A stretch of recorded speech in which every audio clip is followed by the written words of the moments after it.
मी विशाल sir. आज आपल्याला public speaking मध्ये एक महत्त्वाची गोष्ट शिकायची, ते म्हणजे धिस. THIS या धिसचा उपयोग आपण पब्लिक स्पीकिंग मध्ये कशा पद्धतीने करतो. जोपर्यंत हे आपल्याला समजणार नाही तोपर्यंत आपण ट्रॅडिशनली शिकतो, जसं की this is pen, this is cat, this is dog, this is river, अशा पद्धतीने आपण शिकत आलेलो आहोत. पण आपल्याला आताही बोलता येत नाही. का बोलता येत नाही? कारण आपण ते घोकमपट्टी केलेली आहे. तर आपल्याला काय करायचंय, मोकळ्या मनाने विशाल सर सोबत शिकायची इंग्लिश. तर मी तुम्हाला सांगतो, धिस म्हणजे काय? हा, ही, हे. कुठलीही जवळची एक व्यक्ती असू द्या, वस्तू असू द्या, प्राणी असू द्या, ठिकाण असू द्या, हे दर्शवण्यासाठी किंवा सांगण्यासाठी आपण धिसचा उपयोग करतो. आणि दैनंदिन जीवनामध्ये आपण याचा उपयोग कशा पद्धतीने करतो, तर चला हसत खेळत शिका विशाल सर सोबत इंग्लिश. पहा, आता राजेश नावाचा आणि शौर्य हे दोन मित्र, जिवलग मित्र, ज्यावेळेस एकमेकाला भेटतात त्यावेळेस ते एकमेकांना बोलत असताना कशा पद्धतीने बोलतील. समजा दोघं जिवलग मित्र आहेत, खूप दिवसांनी भेटल्याच्या नंतर ज्यावेळेस राजेश हा शौर्यच्या इथे जातो त्यावेळेस शौर्य काय करतो, त्याला म्हणतो चल आपण बाहेर जाऊया.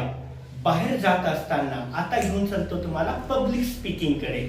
मग राजेशला शौर्य काय सांगतो, म्हणतो की दिस इज माय स्कूल, ही माझी शाळा आहे. दिस इज माय लायब्ररी, ही माझी लायब्ररी आहे.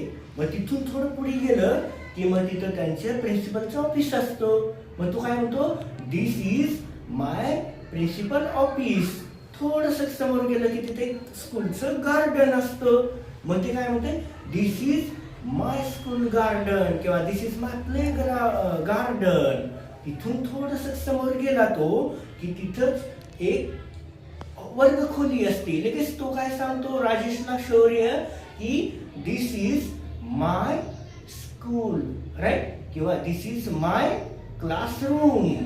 तिथून थोडं समोर गेला की त्याचा एखादा जो मित्र असतो तो भेटतो. मग त्याला तो काय सांगतो की this is my friend Rohit.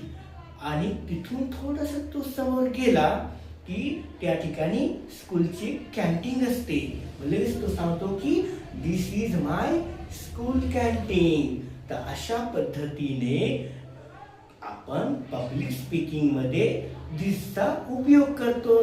तर नक्कीच तुम्हाला हा व्हिडिओ मध्ये तुम्हाला मी जे काही सांगितलेलं आहे ते समजलं असेल. पुढच्या व्हिडिओसाठी तुम्ही तयार राहा. मी तुम्हाला डायरेक्ट पब्लिक स्पीकिंग मध्ये घेऊन जाणार आहे.